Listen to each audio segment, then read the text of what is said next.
বিসমিল্লাহির রহমানির রহিম। মাননীয় স্পিকার, যে বিষয়ের উপরে আমাকে ধন্যবাদ জানানো হয়েছে এই সংসদের পক্ষ থেকে, তার জন্য আমি আন্তরিকভাবে কৃতজ্ঞ এবং আন্তরিকভাবে সকল সদস্যকে ধন্যবাদ জানাচ্ছি। মাননীয় স্পিকার, এখানে মূল বিষয় এটি হচ্ছে যে বাংলাদেশের মানুষ আমাদেরকে দায়িত্ব দিয়েছে তাদের স্বার্থ দেখার জন্য।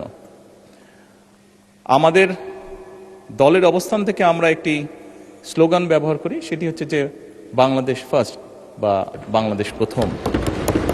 আমি যে কাজটি করার চেষ্টা করেছি মাননীয় স্পিকার, আমি আমার অবস্থান থেকে আমি আমার দেশের মানুষের স্বার্থ নিয়ে কথা বলার এবং সেই স্বার্থ রক্ষা করার চেষ্টা করেছি মাননীয় স্পিকার। মাননীয় স্পিকার, এখানে আমাদের কারোরই কোনো ব্যক্তিগত কোনো বিষয় নেই। এটি যদি কোনো কিছু অর্জন হয়ে থাকে, ভালো কোনো কিছু অর্জন হয়ে থাকে, এটি বাংলাদেশের অর্জন।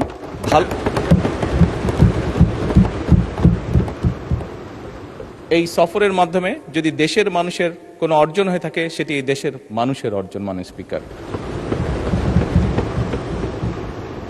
তবে মাননীয় স্পিকার, যেহেতু সংসদের সকল সদস্য, বিশেষ করে বিরোধী দলীয় নেতা, উনিও উৎসাহ প্রদান করেছেন দেশের জন্য, দেশের মানুষের পক্ষে কাজ করার জন্য, সেজন্য আবারও আমি আমার ব্যক্তিগত পক্ষ থেকে সকল সদস্য, বিরোধী দলীয় নেতা সহ সকল সদস্যকে আন্তরিকভাবে ধন্যবাদ জানাচ্ছি। ধন্যবাদ। নিউজ টেক্স, দৈনিক অন্যধারা।